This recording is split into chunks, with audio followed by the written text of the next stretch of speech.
चलिए इस चैप्टर में हम लोग वेरिएबल्स सीखते हैं।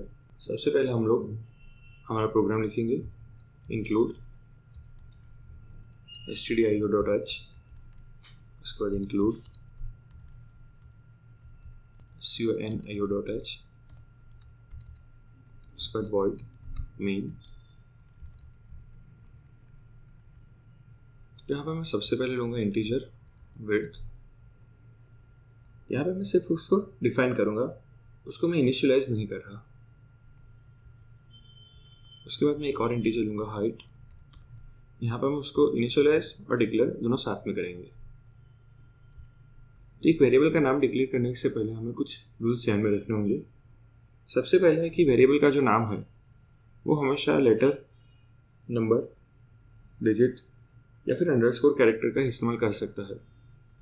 अपर केस या लोअर केस लेटर्स आप इस्तेमाल कर सकते हैं, पर उसके अलावा आप कोई स्पेशल कैरेक्टर्स या फिर ब्लैंक स्पेस इन सब का इस्तेमाल नहीं कर सकते। उसके अलावा आप सी लैंग्वेज के जो प्री डिफाइंड वर्ड है, प्री डिफाइंड कीवर्ड्स है, उनका भी इस्तेमाल नहीं कर सकते। वेरिएबल का नाम केस सेंसिटिव है, तो मतलब अगर आपने यहाँ पे विड्थ लिखा और उसमें आपने W कैपिटल किया तो आप उसको प्रोग्राम में कहीं पे भी स्मॉल w के साथ इस तरीके से कॉल नहीं कर सकते, वो एक एरर थ्रो करेगा। उसके लिए आपको हमेशा W कैपिटल का ही इस्तेमाल करना पड़ेगा। वेरिएबल का टाइप हो सकता है कैरेक्टर, इंटीजर, फ्लोट, डबल या फिर वॉइड, और वेरिएबल की वैल्यू हमेशा न्यूमेरिक या फिर अल्फ़ाबेटिक ही रहेगी। तो चलिए अब लिखते हैं वेरिएबल का स्कोप क्या होता है। तो यहाँ पे हम लोग वापस हमारे जो विड्थ और हाइट है उसको करेक्ट कर लेते हैं। तो सबसे पहले देखते हैं कि स्कोप क्या होता है। सी लैंग्वेज में दो तरीके के स्कोप होते हैं, एक होता है लोकल, एक होता है ग्लोबल। एक फंक्शन के अंदर हम लोग जो वेरिएबल डिक्लेयर करते हैं उसे हम लोग लोकल वेरिएबल कहते हैं, जो कि सिर्फ उसी फंक्शन में इस्तेमाल किया जाता है। तो चलिए देखते हैं सबसे पहले उसका एग्जांपल। तो यहाँ पे आप देख सकते हैं हमारा जो फंक्शन है इसके अंदर हमने दो वेरिएबल डिफाइन किए हैं, एक है विड्थ और एक है हाइट। चलिए अब हम उसको इनिशियलाइज करते हैं। तो उसके लिए मैं कमेंट का इस्तेमाल करूँगा, वेरिएबल इनिशियलाइजेशन।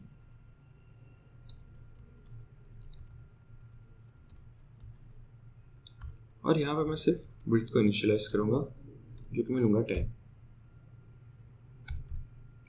चलिए हम लोग यहाँ पे एक प्रिंटफ स्टेटमेंट का इस्तेमाल करते हैं।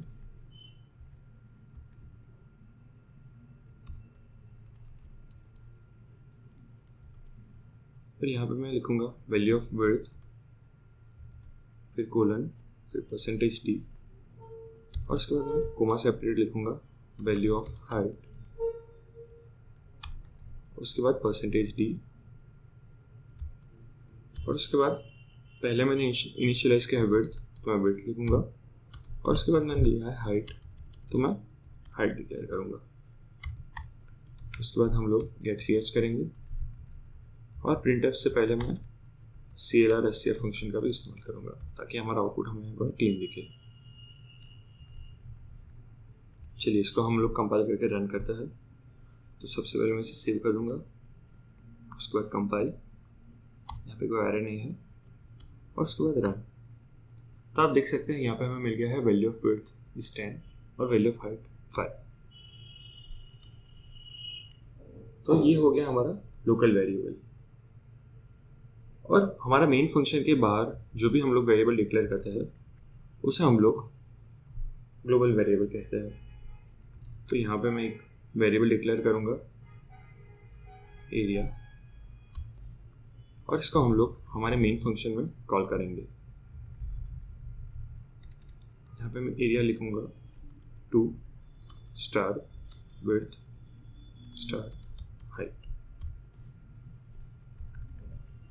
तो चलिए यहाँ पे हम लोग एक और प्रिंटफ स्टेटमेंट ऐड करते हैं।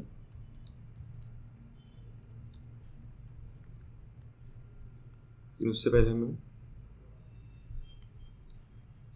यहाँ पे मैं पहले /n लूँगा ताकि हमारा जो आउटपुट है वो नेक्स्ट लाइन पे दिखे, और यहाँ पे मैं लिखूँगा द एरिया इज, और फिर %d, और उसके बाद हमारा वेरिएबल एरिया।